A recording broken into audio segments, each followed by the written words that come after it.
تو election commission صرف پیسے ضبط کر سکتا ہے، جبکہ الیکشن کمیشن کے سے بڑے وسیع اختیارات ہیں قانون کے تحت۔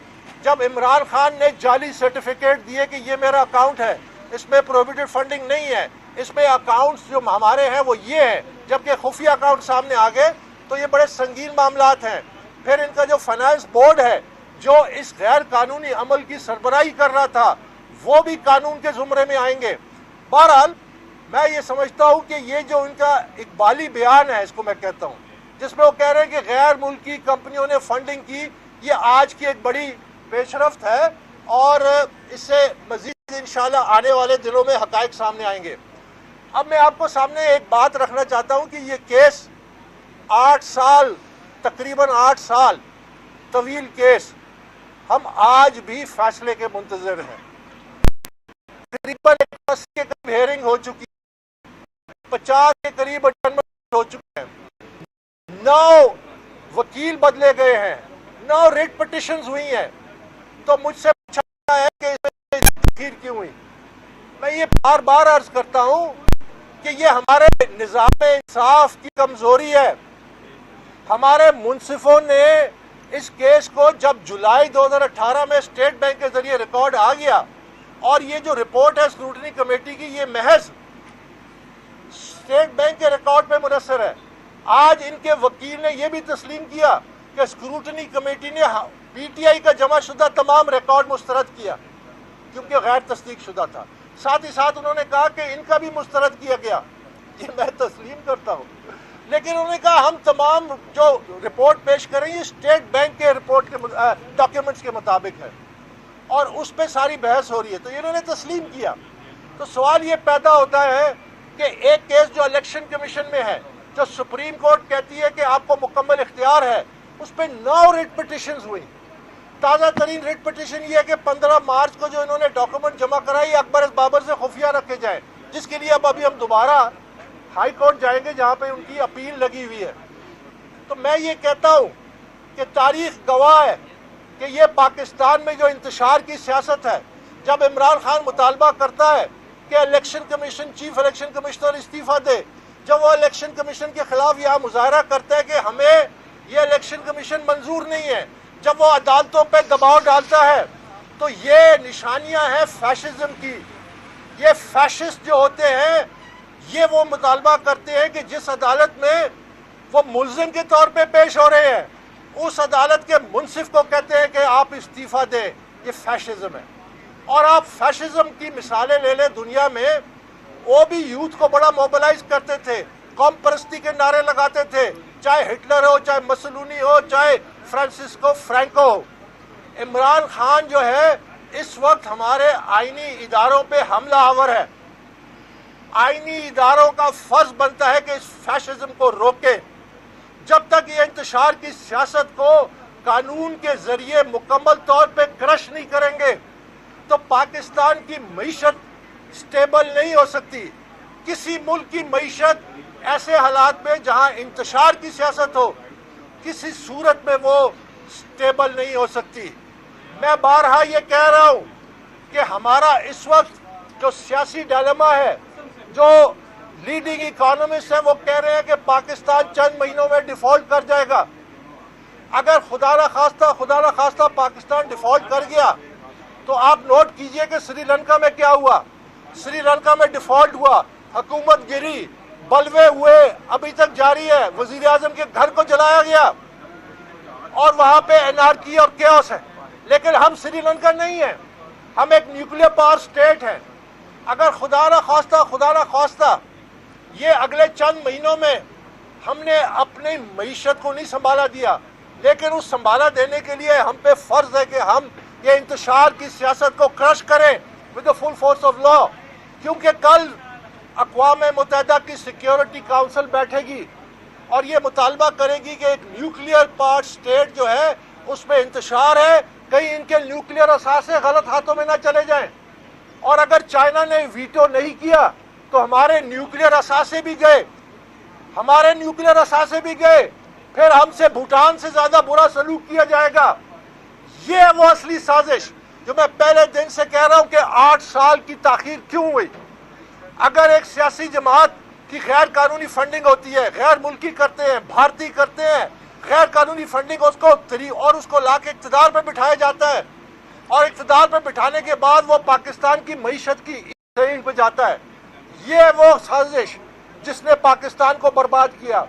اب ہمیں ایک اسٹرانگ لیڈرشپ چاہیے، کیونکہ عمران خان جو کہہ رہے ہیں کہ میں اسلام آباد میں آؤں گا، اسلام آباد پہ حملہ آور ہوں گا، وہ اس کے 2-3 مطالبات ہوں گے۔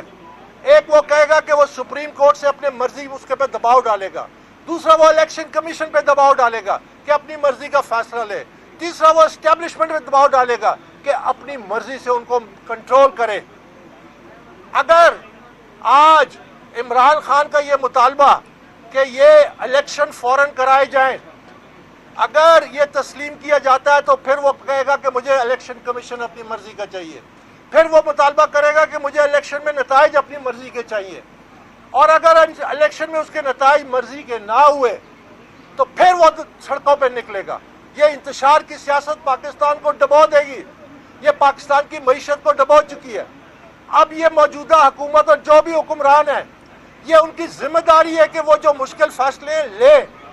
الیکشن اگر پاکستان میں فوراً کرائے گئے تو پاکستان، میں یہ آپ کے سامنے کہہ رہا ہوں، ایدن کہہ رہا ہوں، اور یہ ریکارڈ کر لے کہ 1970 کے الیکشن سے زیادہ تباہ کن ہوں گے، کیونکہ آپ نے پہلے پاکستان کی معیشت کو سنبھالنا ہے۔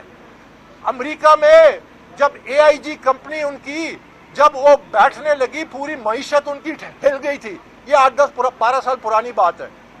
تو انہوں نے کیا کیا؟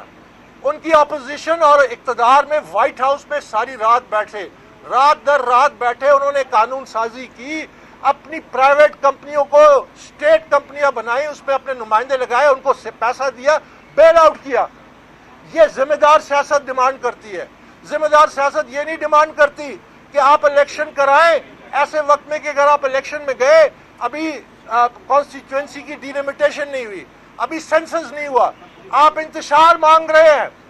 یہ پاکستان کی تباہی ہوگی اگر فوراً الیکشن ہوتے ہیں۔ یہ آپ دیکھ لینا، جو بھی فیصلہ کرتا ہے۔ ہمیں اس وقت ایک مضبوط قیادت کی ضرورت ہے، ایسی مضبوط قیادت جو سب سے پہلے انتشار کی سیاست کے خلاف جنگ کرے، جو فیشزم کے خلاف جنگ کرے، جو ان کو ختم کر دے قانونی طریقے سے۔ یہی وہ راستہ ہے کہ جس کے ذریعے پاکستان کو بچایا جا سکتا ہے۔ پھر آپ الیکشن بھی کرائیں، اور یہ کیا جا سکتا ہے۔ ہمارا قانون موجود ہے۔ میں صرف اس بات پہ کہتا ہوں کہ یہ جو ہمارے قانونی ادارے ہیں، یہ انصاف لاگو کریں۔ فیشزم وہ بیماری ہے، وہ مانسٹر ہے، وہ اژدہا ہے۔ آپ جتنا اس کو خشک کرنے کی کوشش کریں گے، یہ اتنا بڑا ہوگا، اور جو خشک کرنے والا ہے اس کو بھی کھائے گا۔ یہ میں اس بات پہ کنکلوڈ کرتا ہوں کہ 1938-39 میں برطانیہ کا ایک وزیر اعظم تھا، اس نے اپیزمنٹ پالیسی اختیار کی ہٹلر کے خلاف۔ اس پالیسی کے نتیجے میں ہٹلر میں اتنی ہمت آئی کہ اس نے یورپ پہ حملہ کیا۔ یہ تاریخ کا حصہ ہے۔ تو میں یہ مطالبہ کرتا ہوں کہ قانون لاگو کریں، فیصلے دیں، بلا خوف و خطر دیں۔ کہتے تو ہیں، لیکن اگر میں 8,000 10,000 کا موب لاتا ہوں اور دباؤ میں لاتا ہوں تو یہ موب رول ہے۔ اور اگر آپ یہ نہیں کر سکتے، اور اگر آپ کسی بھی مصلحت کے تحت پاکستان کو اس انتشار کی آگ میں ڈال دیں گے اپنی کمزوریوں کی وجہ سے، تو پھر ایک آسان راستہ میں بتاتا ہوں کہ پاکستان کے آئین میں ایک ترمیم کریں، اور اس ترمیم میں لکھیں کہ یہ اسلامک ریپبلک آف پاکستان کا آئین ہے، یہ تمام پاکستانیوں پہ لاگو ہوتا ہے سوائے عمران خان کے۔ بہت شکریہ۔